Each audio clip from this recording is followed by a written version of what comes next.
the quote that I keep coming back to, and I know this isn't the original text, but the devil makes work for idle hands.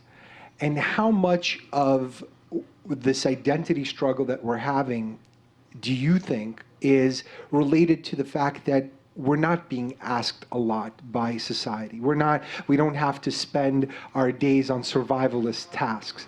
And so we have the capacity to essentially create problems for ourselves and create complexity where there was none. That's interesting. I was reading where up until the Soviet Union collapsed from 89 to 91, 70 years of a socialist experiment, and the years post-World War II, the United States as a nation representing the West and Soviet Union and its bloc countries, the United States and its allies representing the West, Soviet Union, East, there was this tension between East versus West.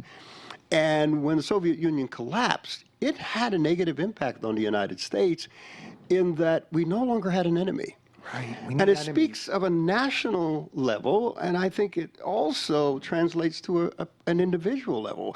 When we don't have an enemy, when we don't have an opposition, when we don't have something to challenge us that forces us to be disciplined, that forces us to engage in serious thought, we become apathetic, we become lazy, we become undisciplined, and then we begin to take the energy that would have been invested in dealing with those enemies, those oppositions, those challenges, and we turn it into play, and we find new ways of recreation, and our ingenuity and creativity is spent on recreation.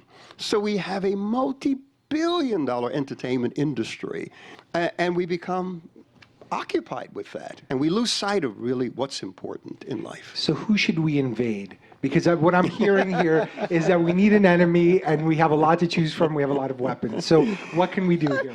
I think we have to discover